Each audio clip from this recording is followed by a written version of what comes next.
Então, super boa noite a todos e todas. É uma grande alegria estar aqui, uma grande emoção. Primeiro, por ser o Centro Loyola. Eu conheci esse Centro Loyola aqui quando estava começando. A coordenadora era Maria Luísa, se não me engano, né? E quando a gente estava também dando os primeiros passos lá no Rio. E o Centro Loyola certamente foi uma das missões mais importantes da minha vida, eu acho, né? Me marcou muito. Marcou minha teologia, tudo, né? E então, eu tenho a impressão que esse Centro Loyola é um dos mais pujantes dos que ainda restam, né?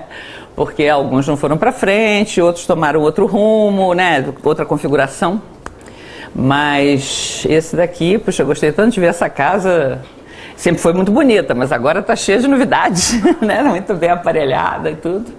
E então é uma alegria estar aqui hoje. Falei para a Lucimara, que ela disse, a gente estava assim querendo te convidar há muito tempo, mas não fez isso por timidez. Eu disse, olha, eu não mordo não, tá?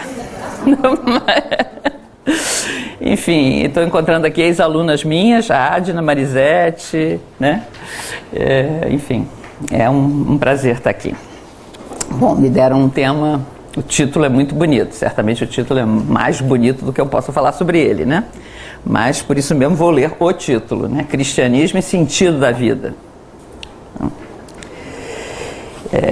A primeira aproximação, né, ao termo do sentido da vida não pode ser outra senão uma referência à pergunta mesmo, pelo sentido, que é primordial para o ser humano, de uma forma bem peculiar, né?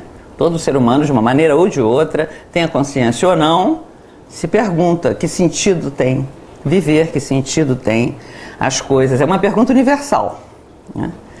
Nenhuma pessoa deixa de se enfrentar com ela em algum momento da vida, né? Além disso, é uma pergunta radical, porque se refere a um espaço aberto de questionabilidade que permanece diante do ser humano. O ser humano vai respondendo às questões concretas que lhe coloca o fato de viver, mas no fundo está aquela pergunta: tem sentido? Qual é o sentido que tem tudo isso, né? Como dizia Vinícius de Moraes, a gente mal nasce e começa a morrer. Às vezes a tentação do absurdo, de dizer que é absurdo, é grande, né? Pergunta pelo sentido, então, envolve todas as questões prévias, ao mesmo tempo em que as transcende, é maior do que elas, né? E põe em destaque a condição misteriosa da própria vida. Só o ser humano tem essa condição de ser misterioso, né? Não pedi para nascer e não quero morrer. Esse é o arco da questão humana pelo sentido. Ninguém me perguntou se eu queria nascer e, no entanto, nasci. Outros decidiram por mim.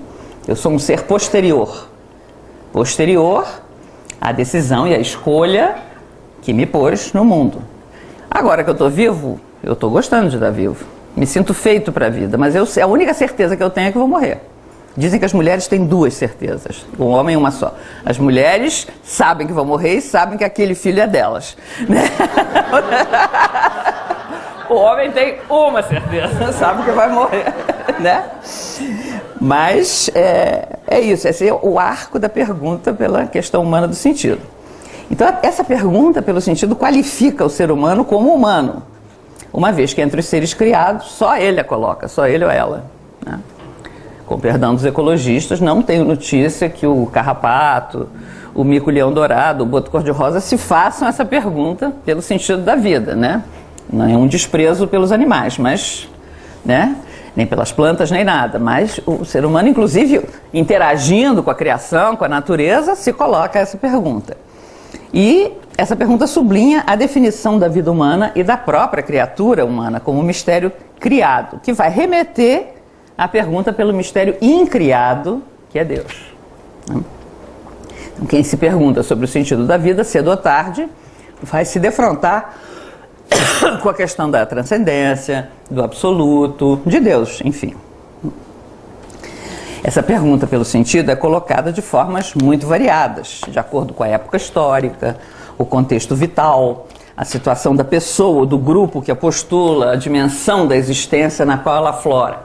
Eu me lembro que naqueles anos 70, 80, no auge da teologia da libertação, eu ouvi Clodovis Boff, vejam só como são as coisas, né? Que era professor da PUC, foi meu professor de eclesiologia, um homem extraordinariamente inteligente e que estava nesse tempo, pertencia ao grupo nuclear da teologia da libertação, dizendo: não, porque os pobres têm outro tipo de perguntas.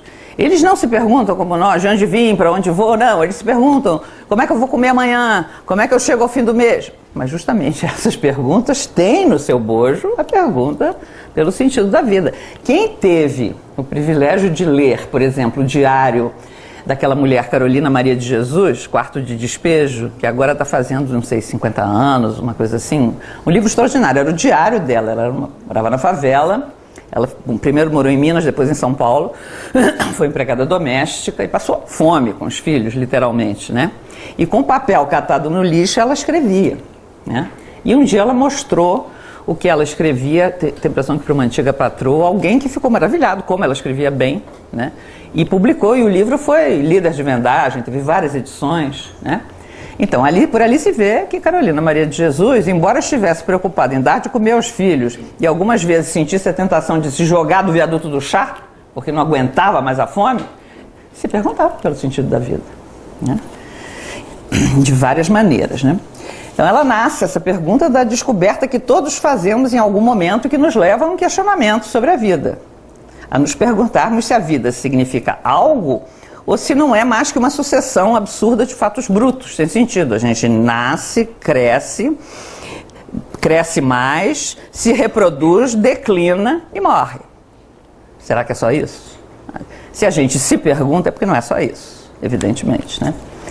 Ante as atitudes e as exigências que comporta a existência na Terra e as contrariedades e sofrimentos que a acompanham, todos os humanos já se perguntaram algum dia se vale realmente a pena viver. No entanto, sendo uma pergunta de sempre, de todas as épocas, nos nossos tempos, nesses tempos de crise da modernidade, tardo-modernidade, pós-modernidade, tenho a impressão que essa pergunta se faz mais insistente e mais grave. Por quê? A Idade Moderna fez o conhecimento humano, a própria concepção do que é ser humano, dar um giro, né? Passou-se de uma sociedade teocêntrica para uma sociedade antropocêntrica, onde o ser humano está no centro e não mais o divino, o religioso, né?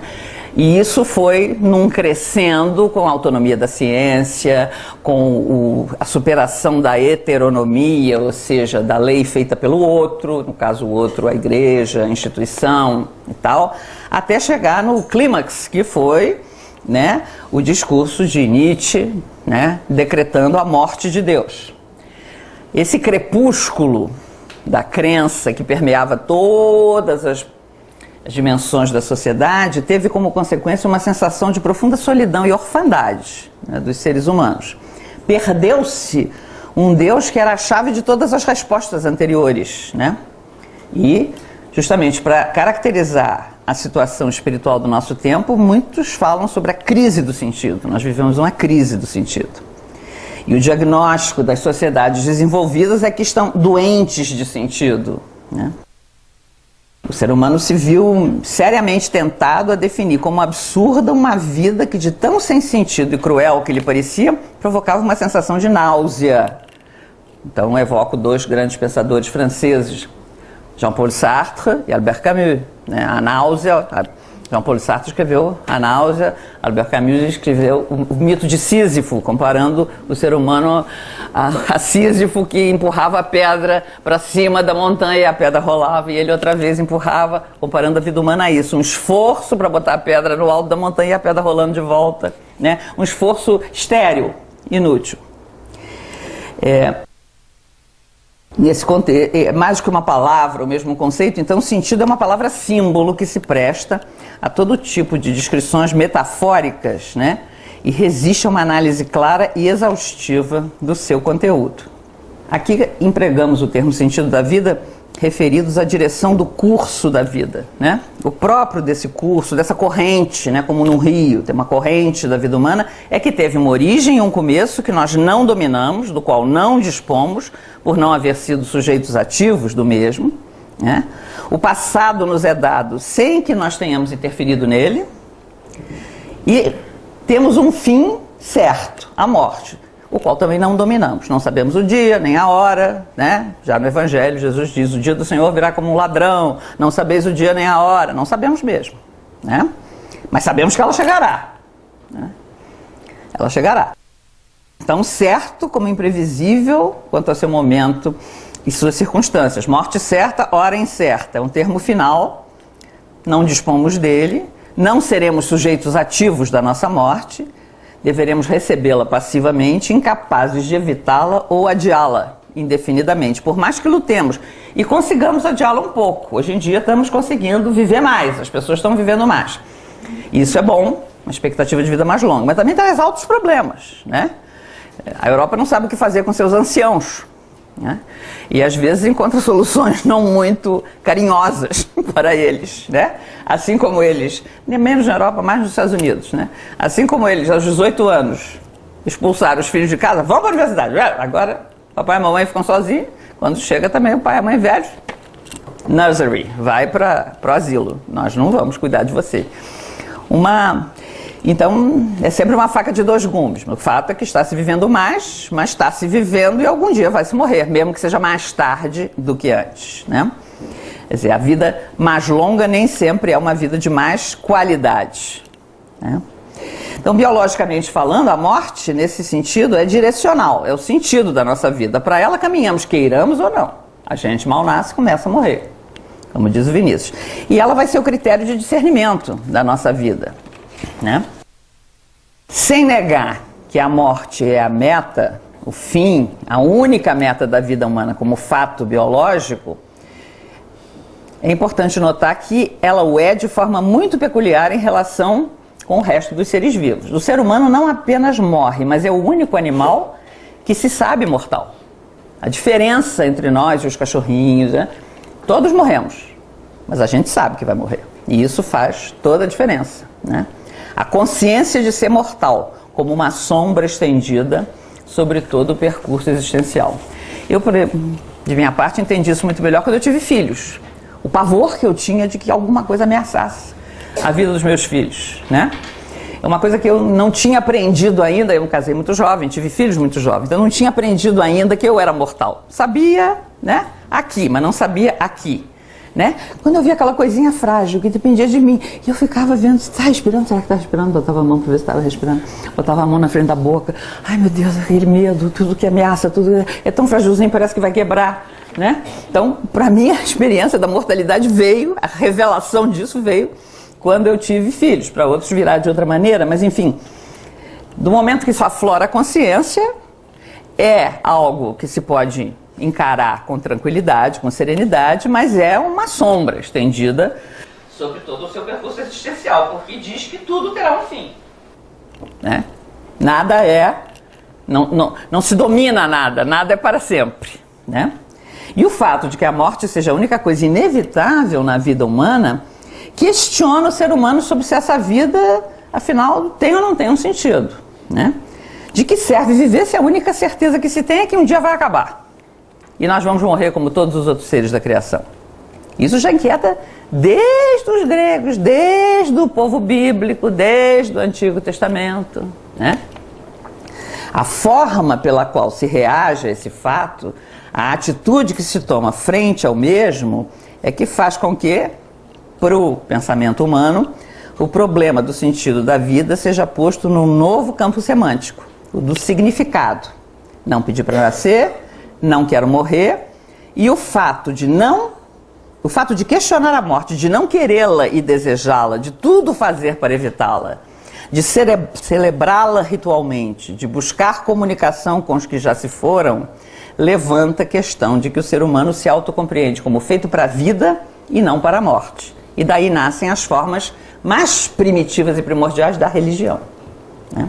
A religião começa na humanidade justamente pelos ritos de celebração da morte, pela comunicação com os que já se foram, por colocar nos túmulos objetos que o morto gostava para acompanhá-lo, comida, enfim, né? Essas são as formas mais primitivas da religião, que depois evolui para identificar as divindades com os elementos da natureza, os astros, os ciclos da fertilidade, até chegar no ponto em que a religião de Israel, e hoje pesquisas mostram que até antes no Egito já havia uma fé monoteísta, né, razoavelmente desenvolvida, mas assim, a mais oficial e a mais extensa, que mais impacto teve, foi a fé de Israel, que então crê num Deus que não se identifica com nada do que é criado, que é transcendente a tudo que existe e que se propõe ser o sentido da vida de um povo, numa aproximação, na proposta de uma aliança, de um pacto, de uma palavra pronunciada, né? Então, a definição de sentido pode se referir à significação de uma palavra, um texto, uma frase, como quando, a propósito de uma palavra nova ou a palavra de uma língua que nós não conhecemos, a gente se pergunta: o que significa? Que sentido tem tal texto? A vida, os acontecimentos de uma biografia, mais além dos fatos, assim, crus que a compõem, significam algo para quem os vive. Então, nessa concepção, nenhuma vida é desprezível, nenhuma vida é vazia de significado. A vida de toda pessoa está cheia de realidades significativas, de signos e símbolos que dão àquela vida sua singularidade única.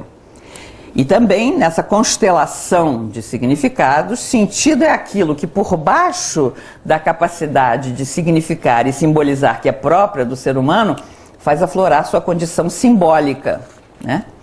Capaz de produzir símbolos, capaz de pensar símbolos, capaz de elaborar simbolicamente as coisas, que é talvez o primeiro e seguramente um dos mais importantes indícios do a mais que se faz presente em sua identidade de ser humano, a cuja luz ele entende, ele e ela, né, entende e vivem o seu ser no mundo. O ser humano é o único simbólico. Graças a esse mais com o qual o ser humano está dotado, se faz possível o fenômeno da verdade em seu sentido primário de desvelamento da realidade, de revelação do mistério, que no fundo é o problema do conhecimento por um lado, e por outro, à luz da fé, o problema da transcendência, né? A fé chama de Deus essa transcendência que entende como pessoa, a fé judaico-cristã, né, que é a nossa, e é aí que o ser humano, na sua relação com o mundo, se abre a possibilidade do sentido. É daí que surge nele, e para ele, mas talvez mais que nada diante dele, né, há essa pergunta pelo sentido, pela razão de ser de tudo que existe, ameaçada permanentemente pela possibilidade de que a resposta a essa pergunta seja inexistente ou negativa, né? A pergunta pelo sentido, então, vem para todo ser humano sempre com aquela ameaça da real possibilidade do caos, do absurdo, da falta de sentido.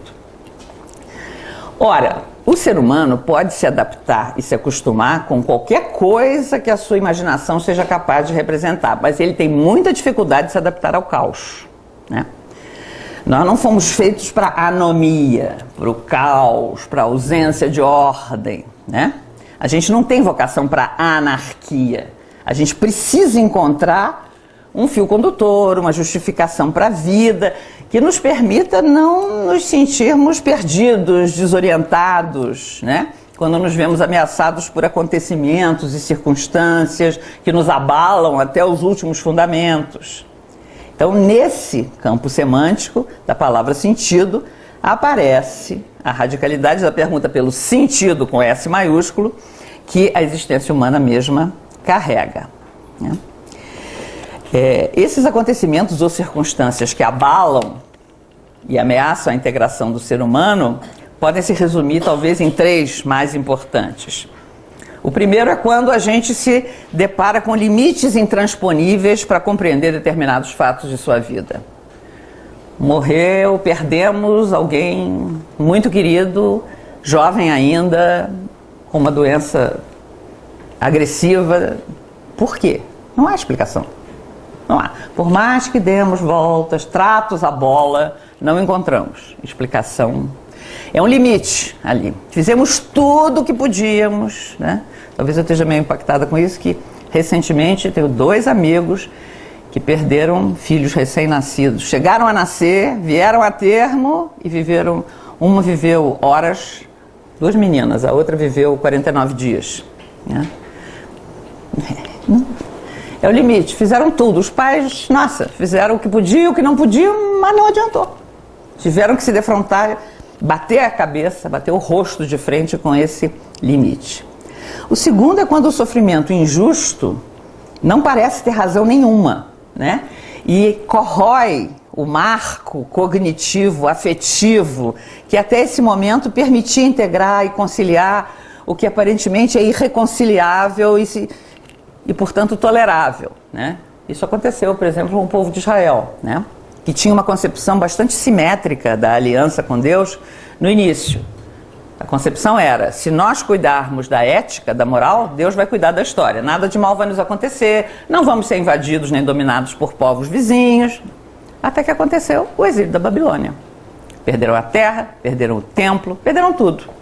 E se perguntaram, teremos perdido Deus também? Como é possível cantar ao Senhor em terra estrangeira?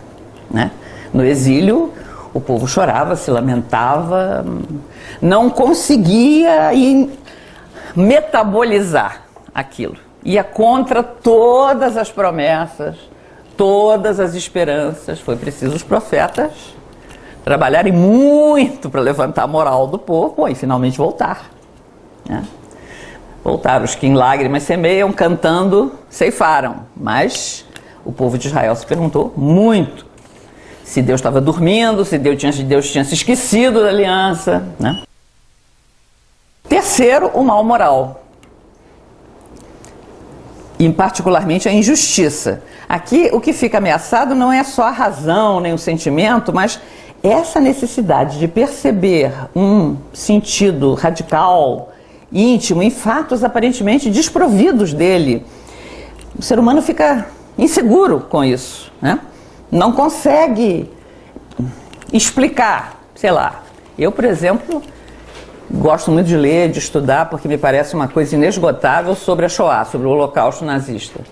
Eu não consigo entender um genocídio programado, documentado, com nome, telefone, endereço, CPF, hora que entrou, hora que foi torturado, hora que morreu, de crianças, de mulheres, fora as que iam para o Dr. Mengele para ele fazer experimentos, trocar o braço de um para o braço de outro, pegar gêmeos e fazer...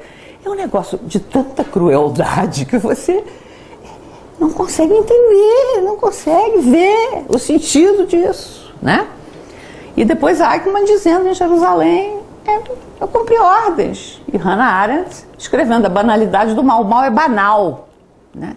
É tão absurdo que é banal, né? Repousa sobre as mediocridades humanas.